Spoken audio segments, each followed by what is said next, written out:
और भगवान बोला, पलक खोल करके देखता है, बोलो बताओ आप तो शक्ति के साथ गए थे, वापस कैसे आ गए, क्या करके आए हो। भगवान शंकर की तरफ देख कर बोलो, भगवान बहुत बड़ी अन्याय होगी। बोलो क्या अन्याय होगी।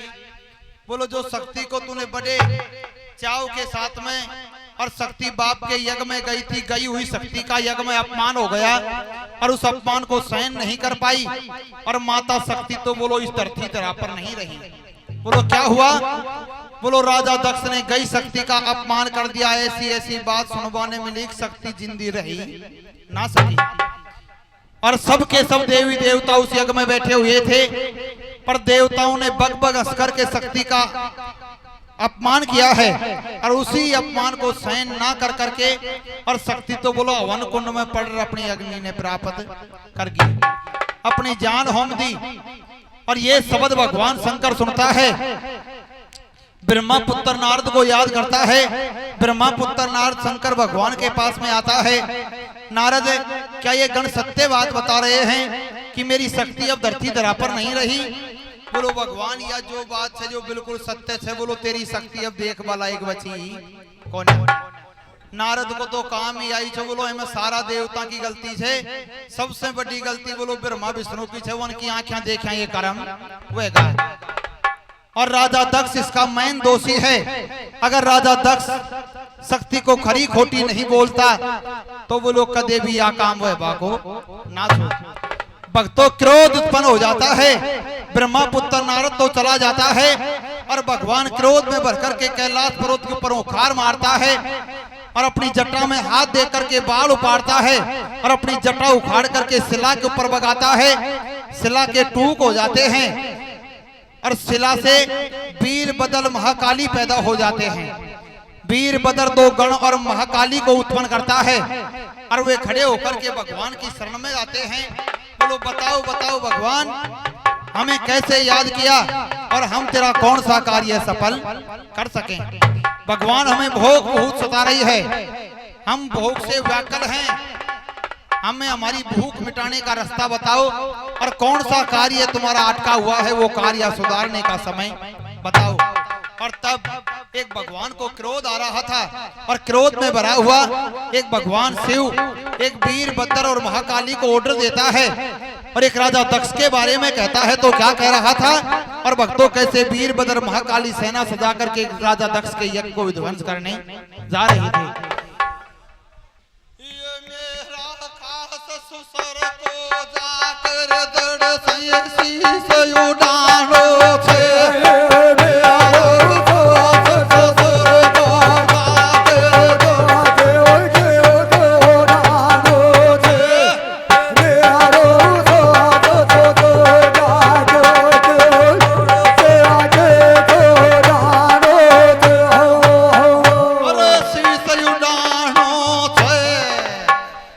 भूपना लायक को जाकर दड़ शीश उड़ानो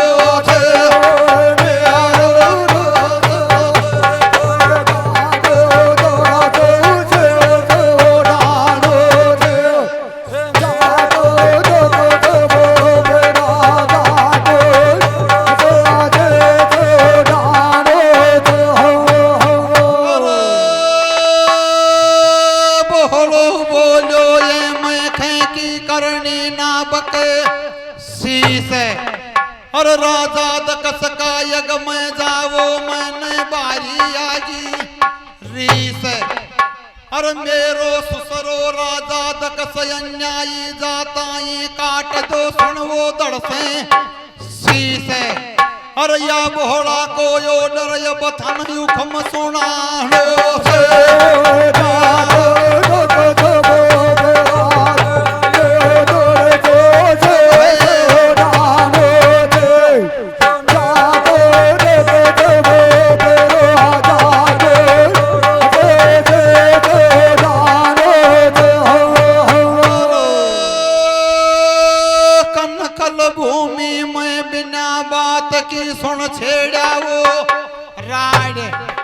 और मैदान गोदा कर यज्ञ में मचा दो बारी तोबा दहाड़े। अरे कोई देवता तक सामने आवे तो उनकी भी देख उड़ा दो नाड़े अरे विकराल रूप धर कर जाओ अब भोला को फर्ज निमानो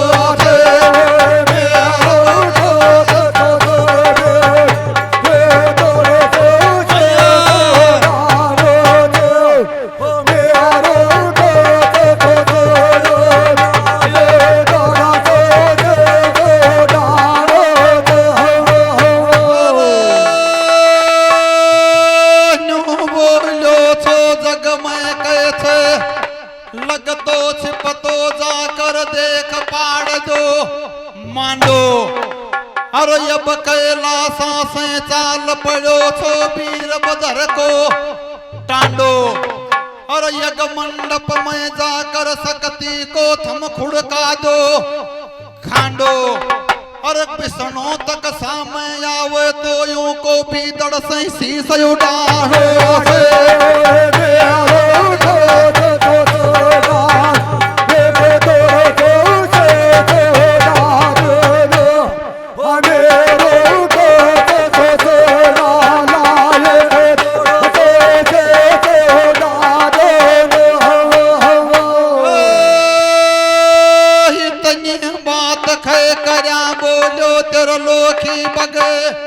वान और मैं साप साप थन खे दियो मेरा सुन लो देख बे यान और दाताई यग विध्वंस कर दी जो मेरी फीकी देख पड़ाई शान और शक्ति का बैर को बदलो जाकर देख चुका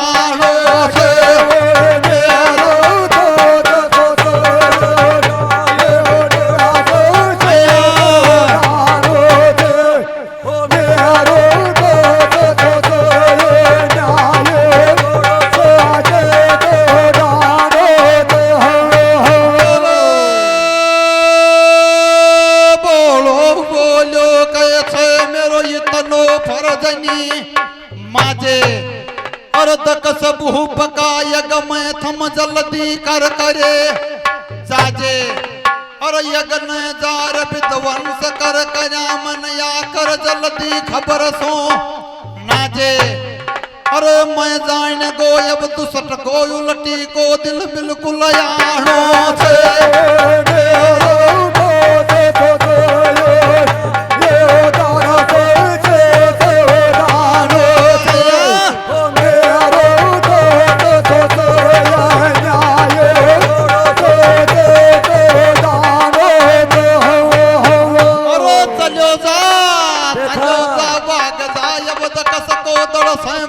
शीश उड़ाओ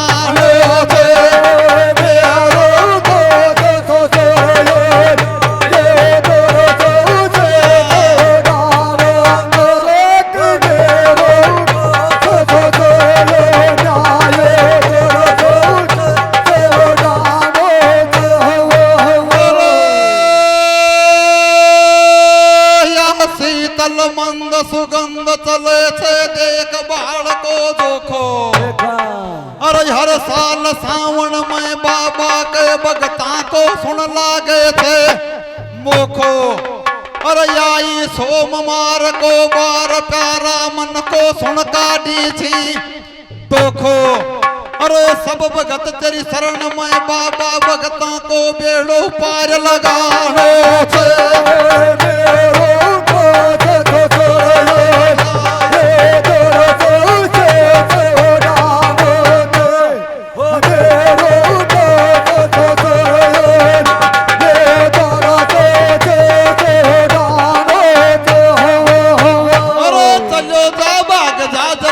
चलो जा तकस दुसट को दड़ सही शीश उड़ाओ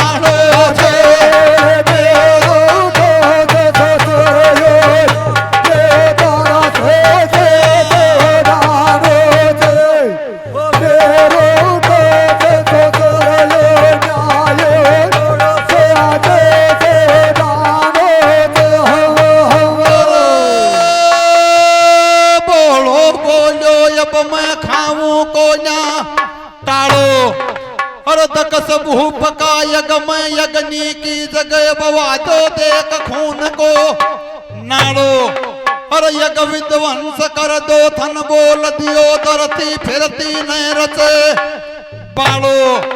अरे अब यज्ञ वेदी की जगह खून की नदी बवाह से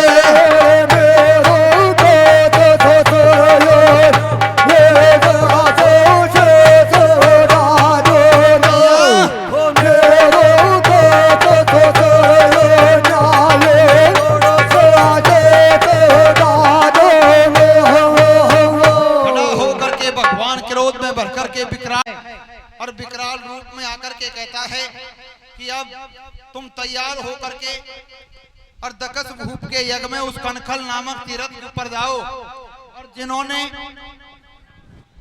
सब देवताओं ने जो आई शक्ति का अपमान किया, राजा दक्ष सबसे बड़ा दोषी। तुम जाकर के कोई देवता भी तुम्हारे सामने आए तो बकसना नहीं, मैं तुम्हारा साथ दूंगा, उन देवताओं का साथ नहीं दूंगा जिन्होंने मेरी शक्ति को मेरे से छीन लिया। जाकर के उस यज्ञ को विध्वंस कर दो। अगर थाने कोई यज्ञ में भागतो दौड़तो बैठो दिखे खैनी खड़ा पगा मन छोड़ो बोलो खोना की नदी बवा दो।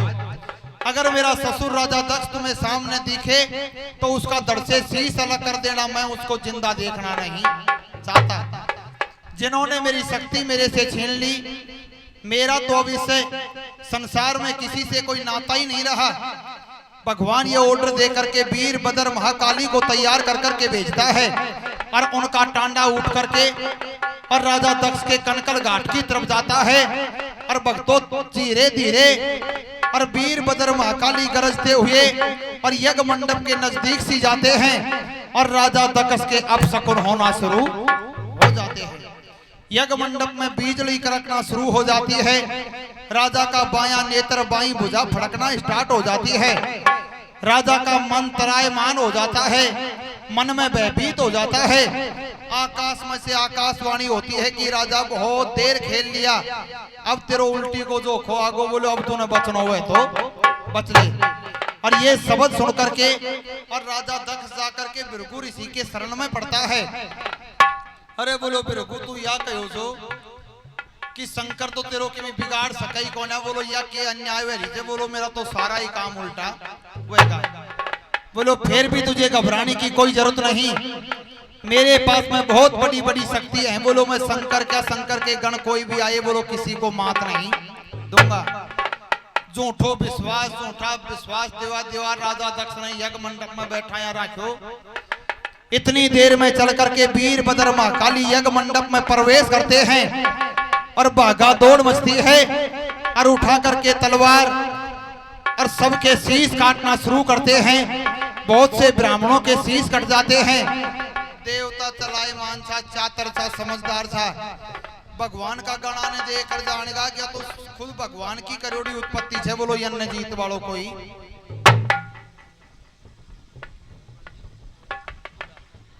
ये भक्तों पूर्ण जी ओड़ा गुढ़ा निवासी जिनकी तरफ से महाराज के मंदिर में भक्तों 101 रुपए सम्मान होते हैं। एक बार उनका तालियों से सम्मान करें। 101 रुपए। सबके सब देवी देवता उनको यज्ञ मंडप में प्रवेश करते ही और पिछला रास्ता से निकल अपना स्थाना वाला जावा लागा। बहुत से ऋषि महात्माओं को जो ब्राह्मण आहुति दे रहे थे उन ब्राह्मणों के दर से शीश अलग कर देते हैं। और राजा दक्ष यज्ञ वेदी पर आहुति दे रहा था। राजा दक्ष के ऊपर नजर पड़ी और राजा दक्ष की तरफ दौड़ते हैं। जब यज्ञ वेदी को छोड़ करके भाग रहा था भृगु की शरण में और जब देखवा लागो तो कोई दिखो ही कोना, सब ब्राह्मण बैठा भृगु ऋषि बैठो और देवता तक एक जायो दिखो ही कोना। राजा दक्ष मन में विचार करो रे भाई देवताओं बड़ी अन्याय करवा दी, पहला झूठा विश्वास दुआ दिया। जब आखिरी बड़ो संकट आयो जना छोड़ छिटकार चलेगा और जाकर के भृगु की शरण में हाथ जोड़ता है। बोलो भृगु अन्याय हुआ है। इतनी देर में वीर बदर जाते हैं और जाकर के यज्ञ वेदी के पास में दौड़ता हुआ राजा दक्ष का धड़ से शीश अलग कर देते हैं। शीश अगन वेदी में पड़ता है, खूनों की नदी बहा देते हैं, यज्ञ वेदियों को बंद कर देते हैं, अग्नि ज्वाला सब बंद हो जाती है, शमशान हो जाता है। भृगु ऋषि अपनी प्रयास करता है तो भृगु ऋषि के जाकर के और डाडी जला देते हैं, डाडी को पाड़ लेते हैं, सामले चौका के दांत तोड़ देते हैं, बिरगू को दागिल कर देते हैं, बिरगू का भी अपमान हो जाता है। और तब वीरभद्र महाकाली यज्ञ को विध्वंस कर करके सब देवताओं को उस यज्ञ मंडप से दूर भगा करके एक शमशान बना करके यज्ञ मंडप को, और बोलो अपनों करवाया जो काम तो पूरा हुआ, बोलो जार भगवान ने खबर दे दा। वे तो यज्ञ मंडप से वापस लौटा, भगवान ने खबर सुनावांगा। और इतनी देर में रानी प्रसूति जो राजा दक्ष की भारियां थी, जिसके स्कन्नी नाम से भी जाना जाता था, तो वीरनी नाम से भी जाना जाता था, प्रसूति नाम से भी जाना जाता था, पति का मृतक शरीर देखती है और आंखों में पानी आ जाता है, और जाकर के मृतक शरीर को गोदी में उठा करके और आंखों में पानी आता है, और एक बार बार किए हुए कर्मों को याद करती है, और एक अफसोस में भर करके पति के शरीर को लेकर के रुदन मचाती है, और एक भृगु ऋषि की शरण में जाती है। तो कैसे रो रही थी, किस प्रकार से एक सब देवता इकट्ठे हो रहे थे।